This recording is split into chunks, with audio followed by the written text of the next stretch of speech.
지난 3주간 동안 같은 본문을 가지고 계속해서 이런 교회이고 싶습니다 라고 하는 소제목 아래 말씀을 드렸습니다. 말씀이 풍성한 교회이고 싶습니다. 교제가 풍성한 넘쳐나는 교회이고 싶습니다. 기도에 힘쓰는 교회이고 싶습니다.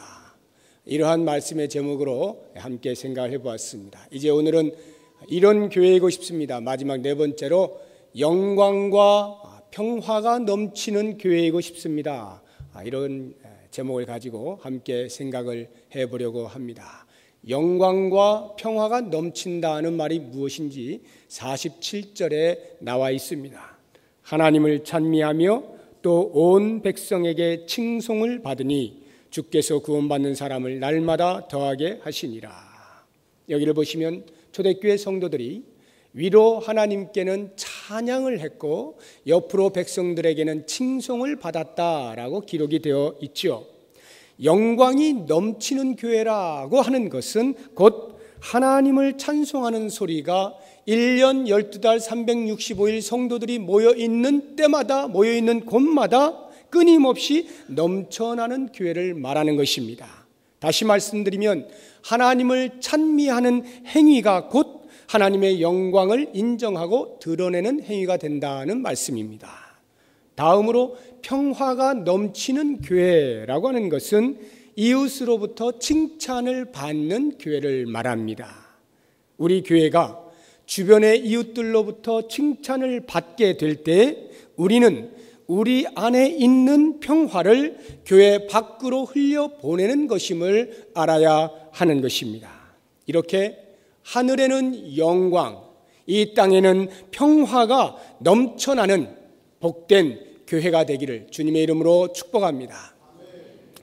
그럼 먼저 영광이 넘치는 교회에 대해서 함께 생각을 해보겠습니다. 가장 먼저 점검해야 되는 부분은 찬양의 주체와 찬양의 대상이 누구냐라고 하는 것입니다. 누가 누구에게 찬양을 하는가라고 하는 부분인데요. 너무나 기본적이고 상식적인 것이죠. 그래서 더더욱이나 기초를 튼튼히 해야 하기 때문에 제가 다시 한번 짚어서 말씀을 드리겠습니다. 성경은 이 부분에 대하여 정확하게 표현을 하고 있습니다. 계시록 19장 5절에 보시면 보좌에서 음성이 나서 이르시되 하나님의 종들 곧 그를 경외하는 너희들아 작은 자나 큰 자나 다 우리 하나님께 찬송하라 하더라. 여기 보면 찬양의 주체와 대상이 정확히 나와 있습니다. 찬양의 주체는 하나님을 경외하는 자입니다. 하나님을 경외한다는 말은 이렇게 이해할 수 있습니다. 첫째로 하나님을 경외하지 않는 자는 하나님을 찬양할 수도 없고 찬양해서도 안 된다라고 하는 말씀입니다. 둘째로 찬양을 할 때는 하나님을 경외하는 마음 깊은 곳에서부터 우러나오는 찬양을 불러야 한다라고 하는 말씀입니다. 세 번째로 하나님을 경외하는 자는 빈부귀천, 남녀노소, 동서고금 누구를 막론하고 찬양의 주체가 될 수 있다는 말씀입니다. 반면에 찬양의 대상은 오직 우리 주 예수 그리스도 한 분 하나님뿐이시다라고 하는 것입니다. 다른 그 어떤 것도 우리의 찬양의 대상이 되지 못합니다. 그러므로 우리는 찬양을 할 때 누가 이 찬양을 받으시는가에 대한 인식을 잠시도 놓쳐서는 안 됩니다. 왜냐하면 이것이 우리를 향하신 하나님의 원함이시기 때문입니다. 하나님께서는 이사야 선지자의 입을 빌려서 이렇게 말씀하십니다. 43장 21절에 이 백성은 내가 나를 위하여 지었나니 나를 찬송하게 하려 함이니라. 바로 이러한 이유 때문에 소요리 문답 제1번은 사람의 제일 되는 목적이 무엇인가 라고 하는 질문을 던지고 그 질문에 대한 답으로 하나님을 영화롭게 하는 것과 영원토록 그를 즐거워하는 것이라 답하고 있습니다. 이렇게 하나님을 경외하는 우리가 그 경외를 받으시는 하나님께 찬양을 한다라고 할 때 그러면 왜 우리가 하나님을 찬송하는가? 찬송의 이유가 무엇인가 하는 것을 생각해 보면서 하나님만이 우리의 찬양의 대상이 되시는 것에 대하여 좀 더 깊이 있게 묵상을 해보도록 하겠습니다. 하나님을 찬송하는 가장 근본적인 이유는 바로 그 하나님이 우리의 창조주이시기 때문에 그렇습니다. 찬송이란 온 우주 만물을 지으시고 인간을 만드신 창조주 하나님의 능력과 위엄을 노래하는 행위입니다. 여호와 하나님의 창조주 되심은 자연 만물도 노래를 하고 있습니다. 시편에 보면 아주 아름다운 식구들이 많이 나와 있는데 69편 34절에 보면 천지가 그를 찬송할 것이요 바다와 그 중에 모든 생물도 그리할지로다 나와 있습니다. 96편 11절 이하에 보면 하늘은 기뻐하고 땅은 즐거워하며 바다와 거기에 충만한 것이 외치고 밭과 그 가운데 있는 모든 것은 즐거워할지로다. 그때 숲의 모든 나무들이 여호와 앞에서 즐거이 노래하리니 나와 있습니다. 98편 4절 이하에 보면 온 땅이여 여호와께 즐거이 소리칠지어다. 소리내어 즐겁게 노래하며 찬송할지어다. 바다와 거기 충만한 것과 세계와 그 중에 거주하는 자는 다 외칠지어다.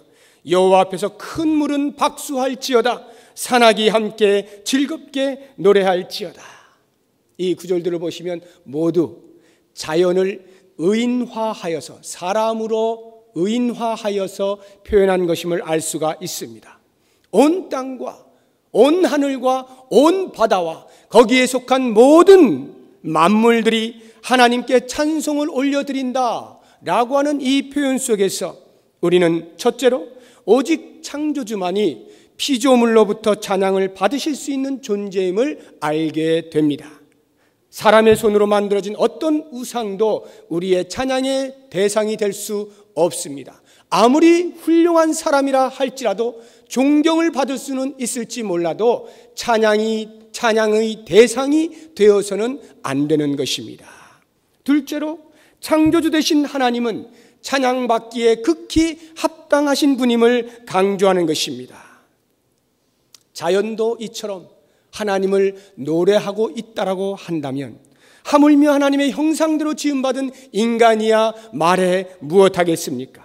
하나님의 창조의 섭리와 그 오묘함에 탄복을 하면서 그 이름에 합당한 찬송으로 영광을 돌려드려야 하는 것입니다. 옛날 찬송가 40장 하면 금방 기억나시죠? 지금 새 찬송은 79장인데 주 하나님 모든 세계, 우리가 등산 갈 때마다 꼭대기에 올라가면 꼭 부르죠. 또는 자연 속에 이렇게 오래간만에 나가게 되면 누가 불러서가 아니라 자연스럽게 그 노래 부르지 않습니까? 주 하나님 모든 세계 내 마음속에 그리워볼 때 그 찬양이 자연스럽게 나옵니다. 온 우주 만물이 우리 하나님의 창조주 되심을 노래하고 내 영혼이 그 하나님을 노래한다라고 하는 고백입니다. 여러분, 오늘도 예배 가운데에서 찬양을 같이 불렀는데 그 찬양의 내용들이 전부 그 하나님의 위대하심을 노래한 것입니다. 우리가 얼마나 인식을 하면서 부르고 있습니까? 이 시간에 같이 한번 불러보고 싶은데 그 가사 기억나십니까? 주 하나님 모든 세계. 한 번쯤 등산 가신 분은 다 부르실 수 있는 것입니다. 저와 함께 같이 한번 불러보도록 하겠습니다. 아카펠라로 부릅니다. 반주 없이 그냥 부릅니다. 주 하나님 지으신 모든 세계 내 마음속에 그리워볼 때 하늘의 별 울려 퍼지는 내성 주님의 권능 우주에 찬네 주님의 높고 위대하심을 내 영혼이 찬양하네. 주님의 높고 위대하심을 내 영혼이 찬양하네.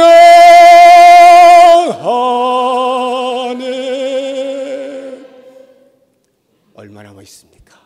우리 하나님의 위대하심, 우리 하나님의 온 우주 만물을 창조하심, 그 창조주 하나님을 우리의 목소리로 부를 수 있다는 것, 이것은 우리 인간에게만 주어져 있는 특권입니다.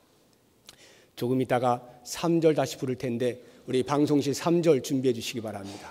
그때는 우리 반주자도 한번 같이 정식으로 한번 불러보도록 하겠습니다. 우리가 하나님을 찬양하는 두 번째 이유는 우리가 값없이 하나님의 구원의 은혜를 얻었기 때문입니다.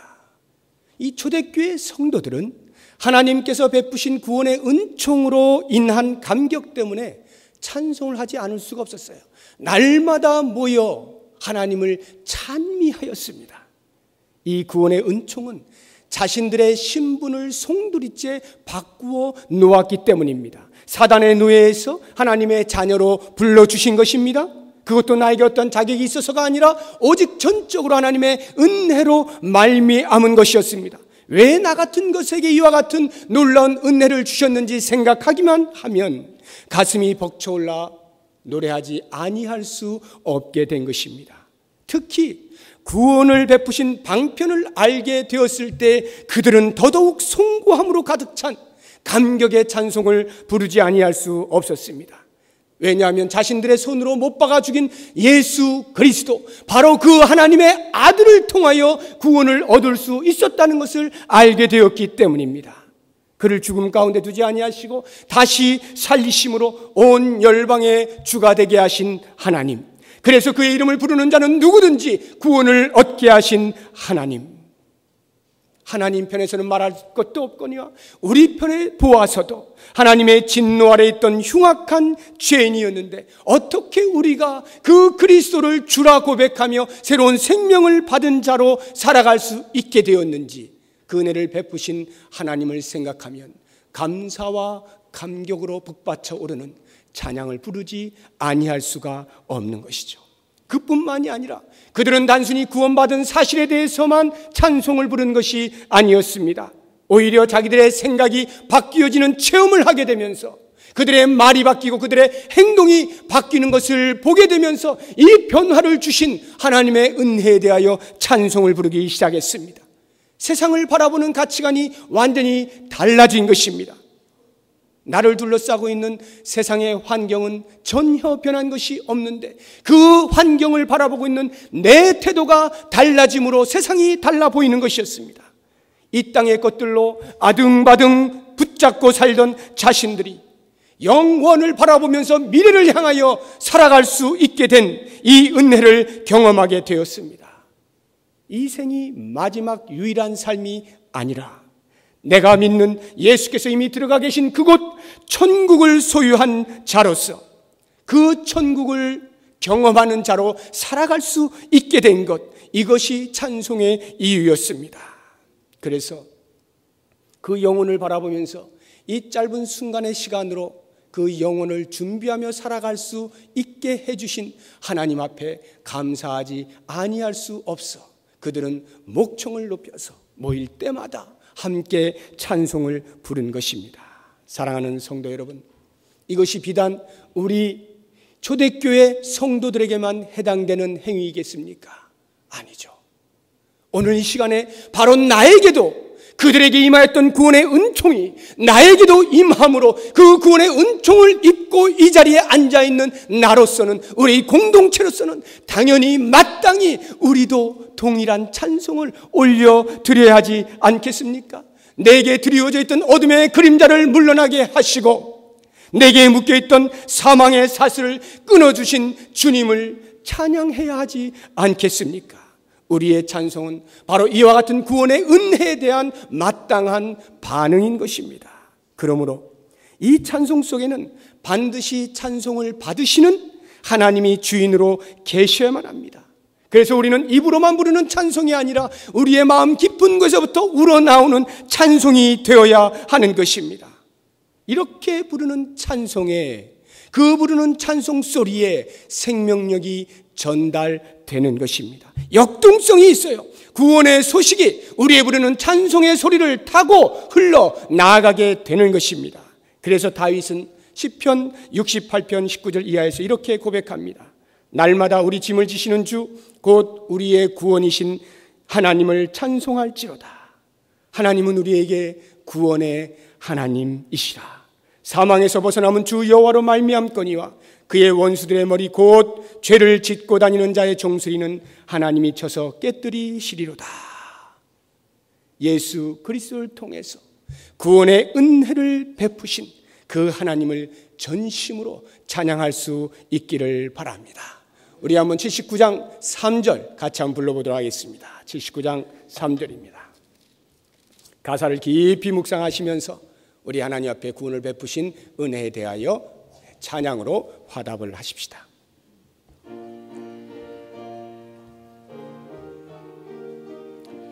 독생자 김없이 우리를 위해 보내주신 그 은혜를 기억하시며 함께 부르겠습니다.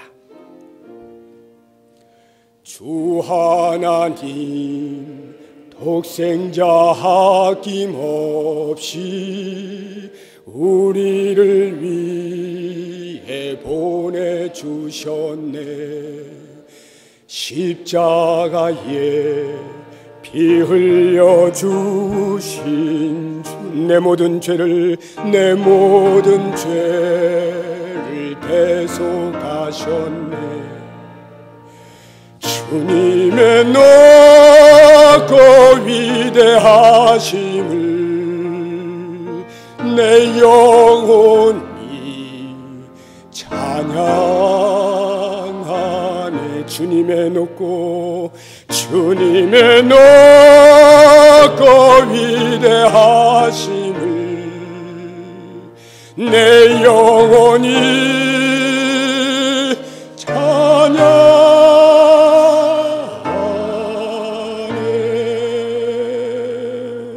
아멘.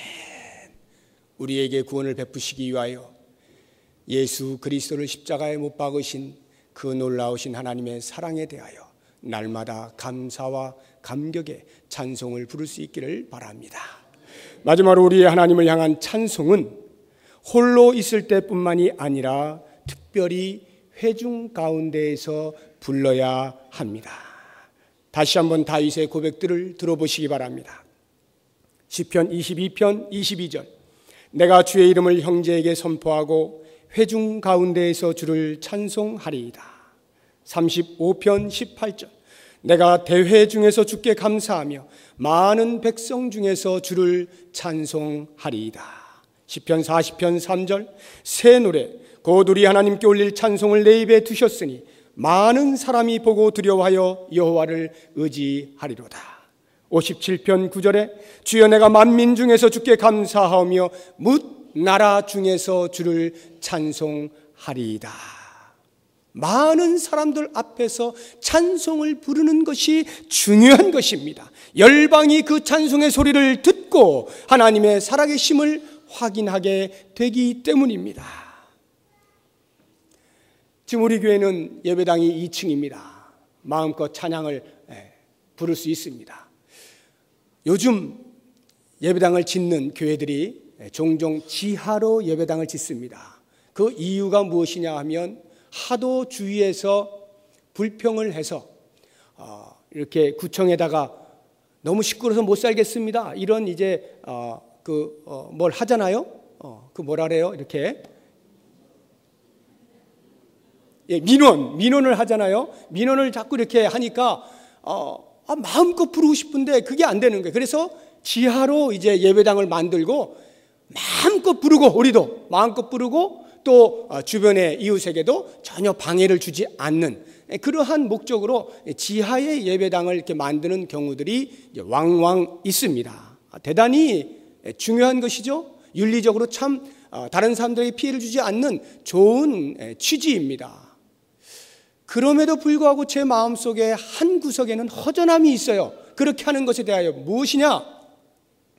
하나님을 향한 찬송이 하나님의 이름을 높여드리는 예배가 지하에 갇혀서 우리 외에는 아무도 몰라요. 교회 안에서 무슨 일이 일어나는지 주변에 있는 사람들이 아무도 모르는 것입니다.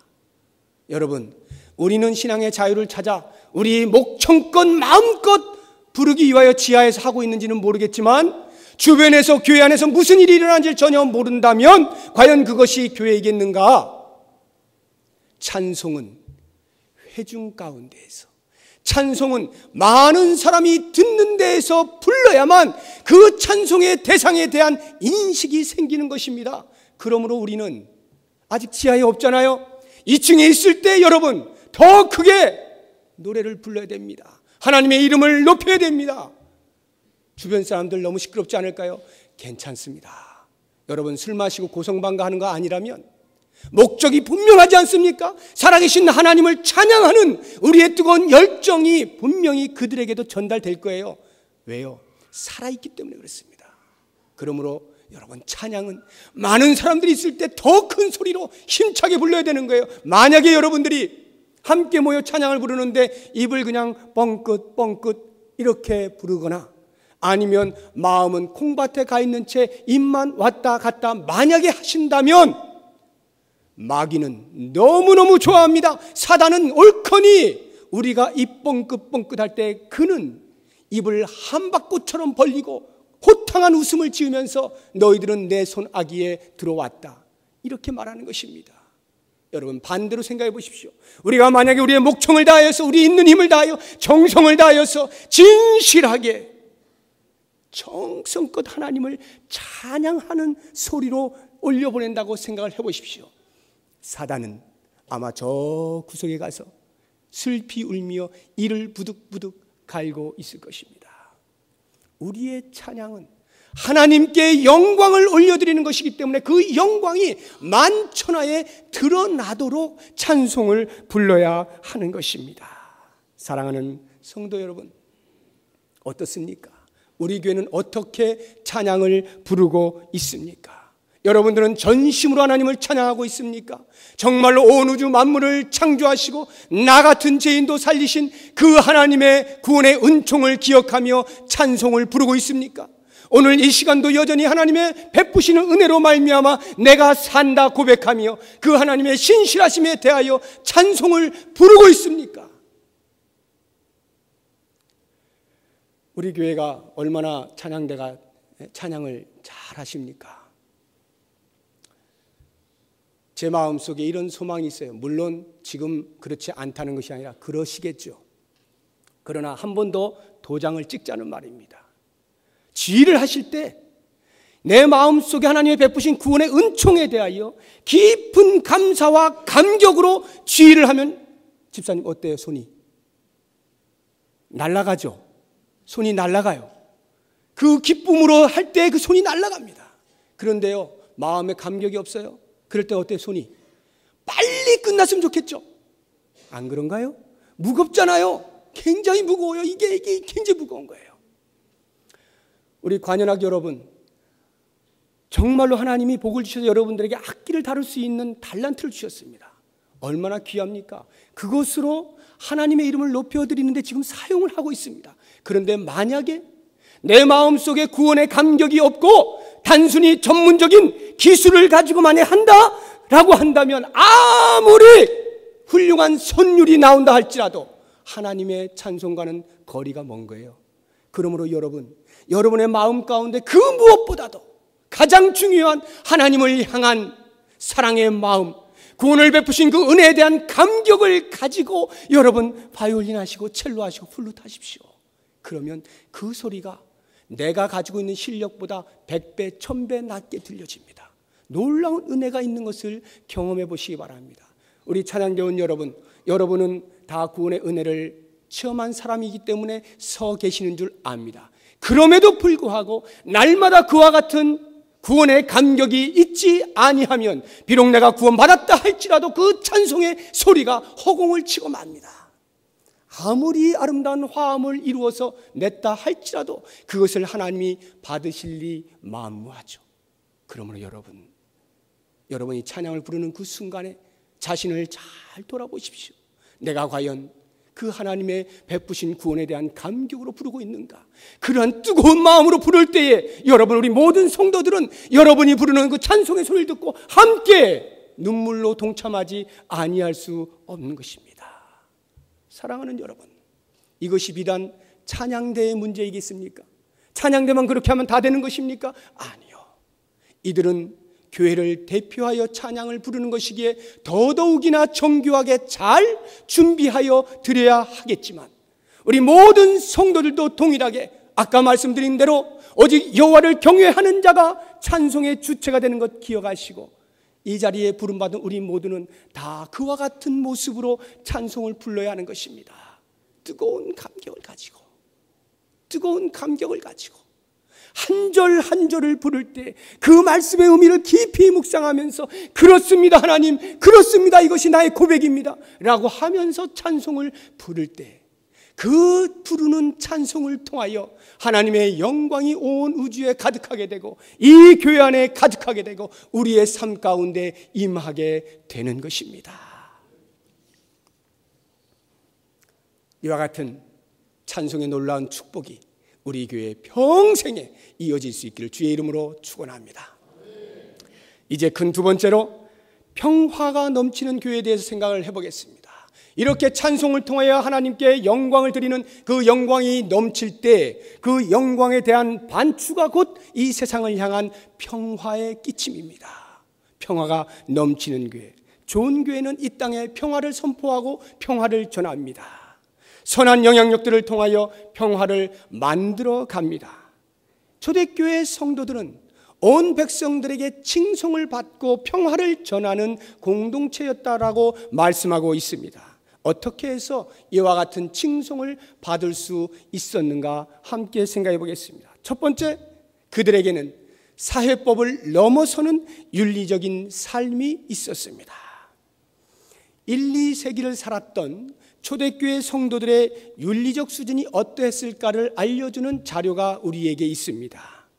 AD 112년경에 비티니아의 폰투스의 총독이었던 플리니우스라고 하는 사람이 그 당시 로마의 황제인 트라이안에게 서신을 보낸 것이 있습니다. 그리스도인들에 대하여 어떻게 처리해야 할지 알 수 없어서 황제와 의논을 하는 그러한 서신을 보냈는데, 그 서신 안에 이와 같은 내용이 담겨 있습니다. 단 한 번도 기독교 신자였던 일이 없다고 맹세하며 저와 함께 신들에게 기도를 드리고 폐하의 초상을 향해 향불을 피우고 술을 바치며 그리스도를 욕한 자, 그들은 모두 석방해도 괜찮다고 생각합니다. 진정한 그리스도교 신자들은 아무리 강요당하더라도 그런 일은 하지 않는다고 알려져 있기 때문입니다. 그래서 저는 신문을 연기하고 폐하께 의논을 드리는 것입니다. 이 종교의 영향은 말할 것도 없고 마을이나 지방의 구석구석까지 미치고 있습니다. 이렇게 당시의 그리스도교 성도들에 대하여 표현을 한 후에 이렇게 덧붙였습니다. 그들은 법 이상을 실천하는 사람들입니다. 그들은 법 이상을 실천하는 사람들입니다. 이 말은 당시 초대교회 성도들의 신앙의 삶이 어떠했는지, 그리고 그들의 일상의 윤리적 삶이 어떠했는지를 그 로마의 관리의 입을 통하여 분명하게 입증시켜주고 있는 말인 것입니다. 성령이 충만한 성도, 그와 같은 사람들은 세상에 어떠한 법 이상의 윤리관을 가지고 살게 되기 때문에 그 백성들의 칭송을 받지 않을 수가 없다는 거예요. 반면에 이름만 그리스도인인 경우에 그 사람은 백성들로부터 욕을 받지 않을 수 없겠죠.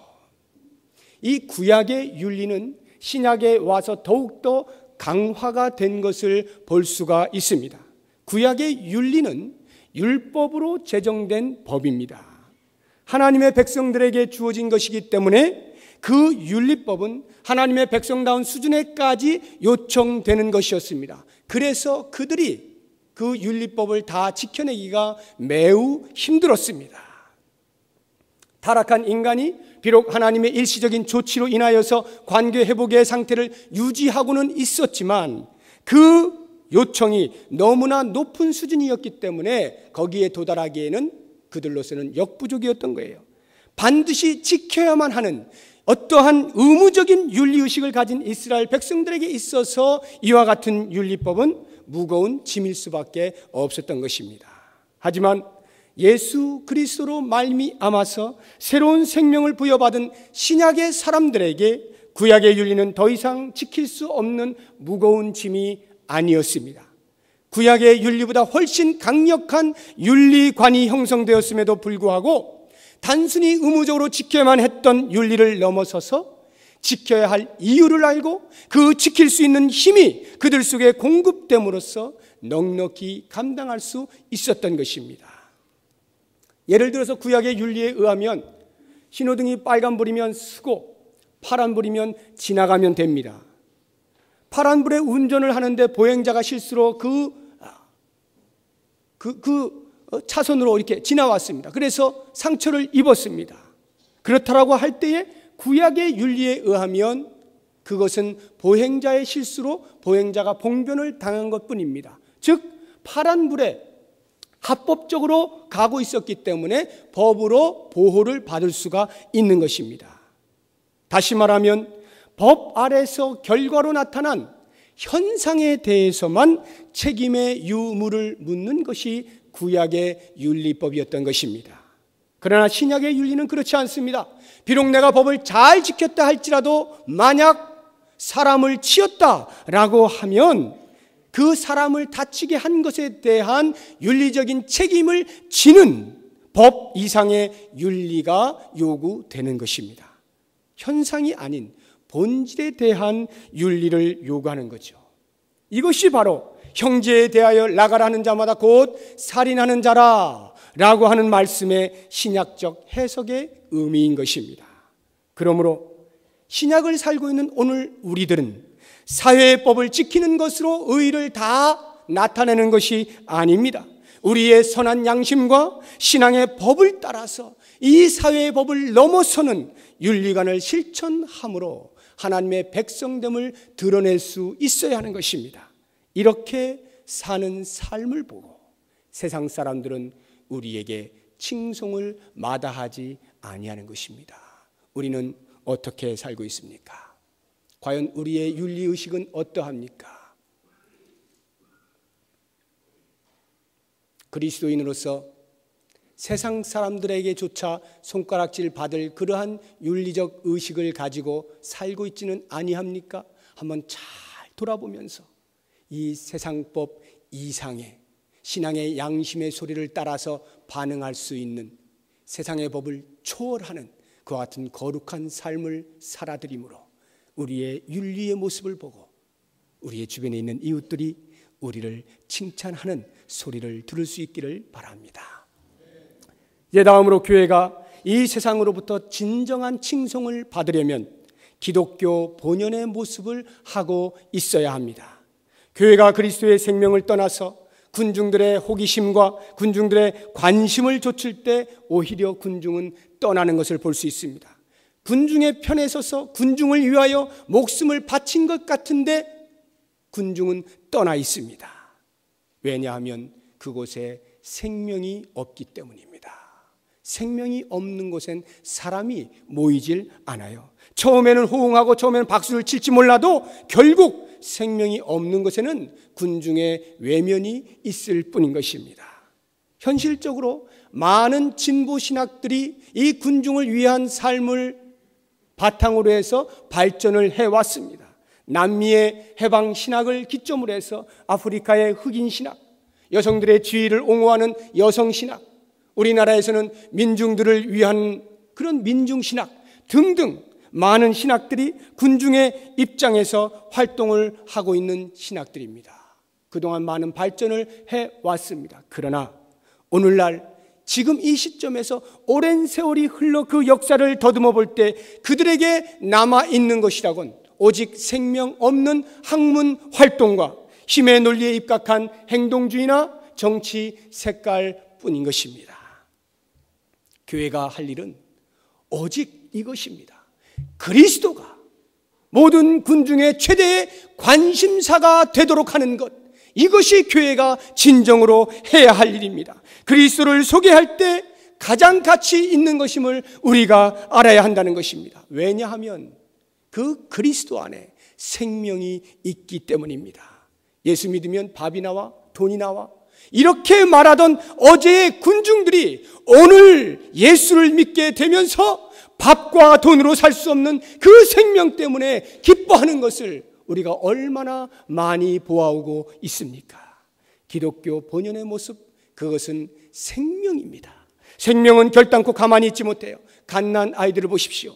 기어다니고 움직이죠. 조금 어지럽히기는 해도 계속 움직이지 않습니까? 그 움직이는 모습을 보고 우리에게 기쁨을 주지 않습니까? 그런데 만약 그 아이들이 더 이상 자라지 않는다라고 가정을 보십시오. 거기에 기쁨이 있겠습니까? 평화가 있겠습니까? 생명이 멈추어 버리면 슬픔뿐입니다. 어둠뿐입니다. 만약 우리 교회 안에 영적인 갓난 아이들로만 가득하다라고 생각해 보십시오. 어떻게 되겠습니까? 처음에는 움직이는 것 같아서 굉장히 좋았는데 자라날 생각을 안 해요. 전부 정체되어 있습니다. 그러면 거기에 더 이상 기쁨이 있지 않아요. 어디에서 평화를 줄 수가 있겠습니까? 완전히 물 건너 간 것이죠. 사랑하는 여러분, 생명은 자라남을 내용으로 하는 거예요. 계속하여서 성숙한 모습으로의 발전이 있을 때 거기에 기쁨이 있고 거기에 평화를 끼칠 수가 있고 평화를 전할 수가 있고 평화를 만들 수가 있는 것입니다. 이러한 교회, 생명이 있는 교회, 생명이 있을 뿐만 아니라 우리 속에 심겨진 그 생명이 자라나는 교회, 그래서 교회는 가장 먼저 생명의 눈을 떠야 돼요. 내 속에 있는 생명이 자라나고 있는가를 꼭 보셔야 됩니다. 그래서 아무런 말씀에 대한 교육도 없는데, 말씀을 배우지도 못하는데 온몸을 다해서 온몸을 던져서 봉사해 보십시오. 금방 지쳐서 나 내년부터 못해 이럽니다. 생명이 자라지 못한 채 해야 할 일이 버거우니까 감당이 안 되는 거예요. 여러분, 우리 안에 생명이 있습니까? 이 자라남을 위하여 여러분 투자하셔야 됩니다. 교회가 열심으로 그 생명을 자라나게 하는 어떠한 일들을 행할 때 여러분들은 반응을 보이셔야 됩니다. 생명이 자라나야 돼요. 교회가 전체적으로 자라나게 될 때 주변의 사람들이 보고 아하, 저기에 생명이 있구나 하는 것을 알게 됩니다. 그 자라나는 모습, 변화되는 모습, 성숙한 모습들이 점점 세상에 드러나게 될 때 세상 사람들은 우리를 보고 평화를 얻게 되는 것입니다. 그래서 47절 하반절에 보면 그 결과가 나와 있어요. 주께서 구원받는 사람을 날마다 더해 주신다. 구원받는 사람을 날마다 더해 주신다. 이것은 우리가 전도하지 않아도 하나님께서 알아해 주신다 이런 말이 아니라 우리 안에 생명이 있다면 그 생명이 자라나는 사람은 그 생명을 전하지 아니하고는 견딜 수 없는 뜨거운 마음이 있다 이런 말입니다. 이 생명 때문에 칭찬을 얻는 교회, 이 생명 때문에 평화를 끼치는 교회가 우리 부평 동북교회가 되기를 바랍니다. 결론의 말씀입니다. 사랑하는 여러분, 우리 교회는 얼마나 좋은 교회입니까? 하나님의 말씀이 풍성한 교회입니까? 가르침이 있는 교회입니까? 배움이 있는 교회입니까? 하나님의 말씀을 사모하는 교회입니까? 성도와 성도 간에 때로 일어나는 갈등과 충돌들을 다 이겨내고 그 안에서 다시금 평화를 누리고 천국에서 삶이 이와 같겠거니 서로 용납하고 받아주고 사랑하는 아름다운 성도의 교제가 풍성히 넘쳐나는 교회입니까? 우리 힘으로 어찌할 수 없을 때 나 자신을 위하여, 내 가정을 위하여, 우리의 공동체를 위하여, 이 지역사회를 위하여, 민족과 세계를 향하여 중보의 기도를 놓치지 아니하는 기도에 힘쓰는 교회입니까? 하나님의 우리를 향하여 베푸신 구원의 은총과 온 우주 만물을 지으신 창조주 되심을 노래하는 찬미를 통하여 하나님의 영광을 드러내는 교회입니까? 이 땅에 세상이 알 수 없는 놀라운 마음에 심겨진 세상법 이상의 법을 가지고 살아가는 사람으로 이 주변에 칭송을 받는 교회입니까? 우리 안에 생명이 있어 그 생명이 날마다 자라나 많은 사람들이 보고 아하, 저기에 자라남이 있다, 저기에 생명이 있다 칭송을 받는 교회입니까? 원하기는 지금도 그와 같겠지만 지금보다 더 나은 삶이 오늘 이후로 있을 것에 대한 소망을 가지시고 우리뿐만 아니라 이 지역을 변화시킬 수 있는 좋은 교회 될 수 있기를 주님의 이름으로 축원합니다. 기도하겠습니다. 하나님 아버지, 좋은 교회로의 모습을 갖추어 나갈 때 날마다 구원받는 백성을 더하게 하시는 하나님의 놀라운 은혜를 바라보면서 지금보다 더 좋은 교회를 꿈꿉니다. 지금보다 더 건강한 교회를 꿈꿉니다. 지금보다 더 본질에 충실한 교회가 되기를 소망합니다. 나를 사용하여 주시옵소서. 우리 모두를 사용하여 주시옵소서. 예수 그리스도의 이름으로 기도드립니다. 아멘.